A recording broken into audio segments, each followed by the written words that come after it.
त्रिकोणमिति में पढ़िएगा त्रिगोनोमेट्री। त्रिकोणमिति में 3 कोणों की माप हमेशा पढ़ी जाती है, अधिक की बात नहीं है इसमें। जैसे मान लो कि त्रिभुज है, तो त्रिकोणमिति जो है संपूर्ण त्रिभुज पर ही लागू है। संपूर्ण त्रिभुज यानी एक कोण 90 डिग्री का होता है, इस पर लागू है।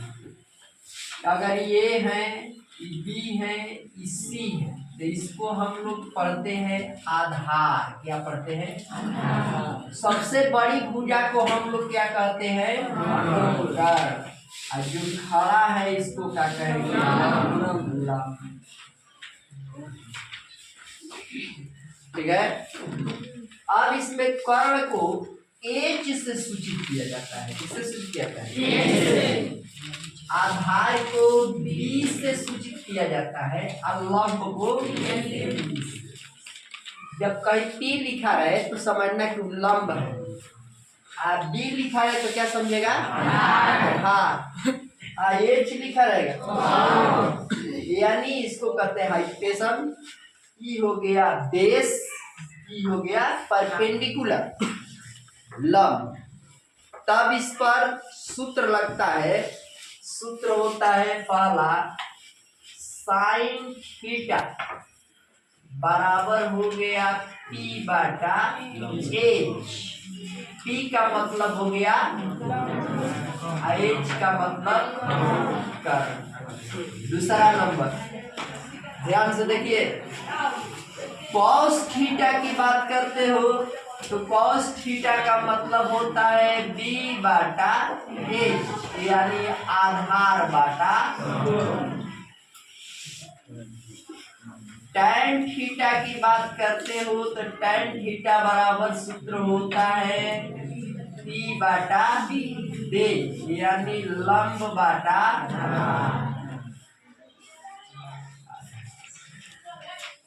कॉट थीटा की अगर बात करते हैं तो होता है बी बाटा टी, यानी आधार बाटा लंब। 5 में सेक थीटा। सेक थीटा बराबर होता है क्या? बी बाटा एच बाटा बी, यानी कर्ण बाटा आधार। 6 नंबर में है सेक के बाद कॉसेक थीटा। कॉसेक थीटा बराबर होता है एच बाटा, यानी कर्ण बाटा। अब यहाँ देखिए, ध्यान दीजिए, यहाँ देखने वाली बात है कि तो आप साइन थीटा और लंब बटा कर्ण लिख दीजिए। सूत्र जहाँ इसका जरूरत पड़े वहां, नहीं तो पी बटा एच भी लिख सकते हैं। अब यहाँ रहा किस थीटा के लिए, किस थीटा के लिए ये सूत्र ऐसे लागू होते हैं। तो त्रिभुज में सभी थीटाओं के लिए सूत्र ऐसे ही लिखेंगे। अगर थीटा को यहाँ रखते हैं तो भी यही लिखेंगे, अगर थीटा को यहाँ रखेंगे तो भी यही सूत्र लेंगे। सूत्र में अंतर नहीं आएगा, लेकिन थीटा अगर इधर उधर होता है तो उसमें बदल जाता है। त्रिभुज में ही लंब कर्ण, आधार जो है बदलता है, कर्ण नहीं बदलता है। अब तुम्हारे देखिए, जैसे मान लीजिए यहाँ पर कि त्रिभुज नंबर ई मान ली कि 1 में हो गया, तो दूसरी बात यहाँ आती है कि त्रिभुज में जैसे त्रिभुज है, इसको ए, इसको बी, इसको सी 90 डिग्री हो गया। अब मान लो कि यहाँ हम थीटा लिखते हैं, ठीक है, तो लिखेंगे कि साइन थीटा का मान क्या होगा। जिसे लिखेंगे कि साइन थीटा बराबर क्या होगा, तो साइन थीटा का सूत्र तो वहां देखता है, लिखा गया है पी बटा एच। अब पी का मतलब लंब ना, लंब क्या है? A B. A B theta के ऐसे पकड़ो कि लंब किसको हम पकड़ेंगे।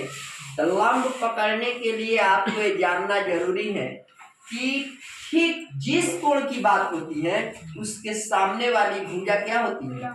लंब होती है। और ठीक जिसपे टीका है वो आधार है, और लंब आधार को जोड़ने वाली भुजा क्या कहलाती है? कर्ण कहलाती है। तो यहाँ देखने वाली बात है कि थीटा के सामने कौन है, ए बी है, यही लंब है। जो कोण है, यहाँ देखो थीटा लगा है ना, थीटा लगा है तो इसका मतलब क्या, थीटा कोण की बात करता है। थीटा ई कोण है, यहाँ की बात करता है, तो यहाँ से पकड़ कर चलेगा तो ये लंब हो जाएगा। ठीक इसके सामने यही है, इसलिए सामने वाला क्या होता है, लंब होता है, इसलिए उसको ए बी लंब क्या है इसका। कर्ण की बात करता है तो आंख मूंद कर जानता है सब। आंधरों को एक बार बतला दो कि कर्ण कहाँ है, तो वैसे ही आंख मूंद करके बड़ी भुजा के कर्ण लिख दे, कह दी ना कहे। तो कर्ण हमेशा बड़ा होता है, इसलिए बड़ा भुजा कौन है, तो कर्ण के लिए हम क्या लिख देंगे, अगर उससे थीटा को, अगर मान लो कि थीटा है तो थीटा की बात पूछा, अगर इसको हम मान लो कि यहाँ लिख दे बीटा, यहाँ लिखता है कि साइन बीटा का मान कितना होगा। अब किस कोण की बात करता है, बीटा का ना, तो बीटा के सामने पहले तो साइन बीटा, यानी साइन का सूत्र क्या होता है, तो पी बाटा, सूत्र नहीं बदलेगा, वही रहेगा ना। लेकिन यहाँ देखने वाली बात ये है कि साइन बीटा बोला तो बीटा ये एंगल हो गया, ये कोण हो गया ना, तो इस कोण के सामने कौन है, बीसी, तो बीसी लंब हो जाएगा ना सामने वाला। एक बात याद रखिएगा कि जिस कोण की बात की जाए उसके सामने वाला ही लंब होता है, तो इसके सामने कौन आया, लंब हो गया ना, बीसी। ठीक, कर्ण तो बड़ी भुजा है ऐसी ना। अगर मान लो तुमसे बात करता है कि यहाँ पर लिखिए कॉस थीटा का मान कितना होगा, तो कॉस थीटा, थीटा यहाँ आया तो थीटा के लिए लंब भी हो गया, आधार हो गया ना। तो इसमें कॉस थीटा के लिए बी बटा एच आप सूत्र लिखते हैं ना, तो बी बटा एच यानी कि आधार बटा कर्ण हो गया ना, वहां से दिखता है आधार बटा कर्ण। अब आधार खोज, थीटा के लिए आधार खोजो, थीटा ये है तो आधार ये हो जाएगा, इसलिए किसके सामने तो लंब हो जाएगा ना। तो सिर्फ दो ही चीज खोजना होता है, लंब आधार। कोण, किसी कोण की बात की जाए त्रिभुज में तो सिर्फ लंब और आधार की बात की जाती है, और किसी चीज की नहीं। कर्ण तो स्वयं बड़ा है, जहां बड़ा भुजा दिखेगा वही कर्ण है, तो यहाँ पर सबसे बड़ी बात यहाँ है कि तो कर्ण है, तो इसी दोनों में ना फाइनल करना है कि थीटा के लिए हो चाहे किसी कोण के लिए कौन लंब है या कौन, तब उस कोण के लिए सामने वाली भुजा जो होती है उसे लंब कहते हैं। अब थीटा के लिए चला है तो थीटा कॉस थीटा, तो थीटा में सामने तो लंब है ना, तो इसको तो लेना नहीं है, आपको लेना क्या है, आधार, आधार लेना है ना, तो ये आधार में क्या है, कर्ण लेना है, तो कर्ण दिखता है, इस ढंग से होता है।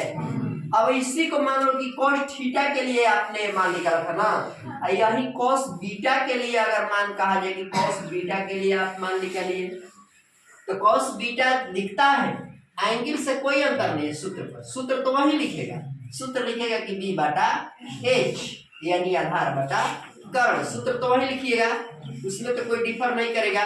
लेकिन अब यहाँ बात आ जाती है कि बीटा के लिए हमको आधार नहीं लिखना है जी, तो बीटा यहाँ है तो बीटा के सामने कौन पड़ेगा, लंब हो गया, ये आधार नहीं है, बीटा के लिए आधार नहीं है, बीटा के लिए आधार ही हो जाएगा ना, तो बीटा के लिए आधार ए बी, अब बाटा में हो जाएगा ए सी, कर्ण तो वही रहेगा, कर्ण नहीं बदलेगा ना।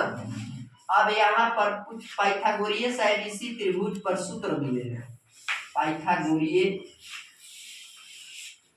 ट्रिक्स, पाइथागोरीय साइड लिखे हैं, क्या लिखे हैं, लिखे हैं कि कर्ण बराबर रूट में लंब स्क्वायर जोड़ आधार। पाइथागोरीय साइड दिए हैं कि किसी समकोण त्रिभुज में सबसे बड़ी भुजा का वर्ग अन्य दो भुजाओं के वर्गों के योग के बराबर होता है। पाइथागोरीय साइड बनना है, इसी में ही दूसरा सूत्र बन जाता है कि अगर आपको आधार निकालना हो जाता है तो होता है कर्ण स्क्वायर माइनस लंब, अगर आपको लंब निकालना है तो सूत्र लग जाता है कर्ण स्क्वायर माइनस आधार स्क्वायर। सूत्र लग जाता है पाइथागोरियस त्रिक से। समकोण त्रिभुज जब भी पाइथागोरियस चाहे त्रिक लागू होगा तो समकोण त्रिभुज में लागू होगा, दूसरे त्रिभुजों में लागू नहीं होता है। तो पाइथागोरियस मिल गया। आपने देखा कि किसी कोण के लिए आधार और लंब कहाँ होता है, दिखाई इसमें दिया। अब सूत्र में यहाँ पर देखने को मिलता है कि सबसे बड़ी भुजा जो होती है कर्ण होती है, खड़ी जो भुजा इसको लंब मानते हैं, आधार ऐसे होता है नीचे की साइड में। आधार का मतलब जिसके खड़ा हो, ये आधार हो गया आपका ना, इतना लिखो।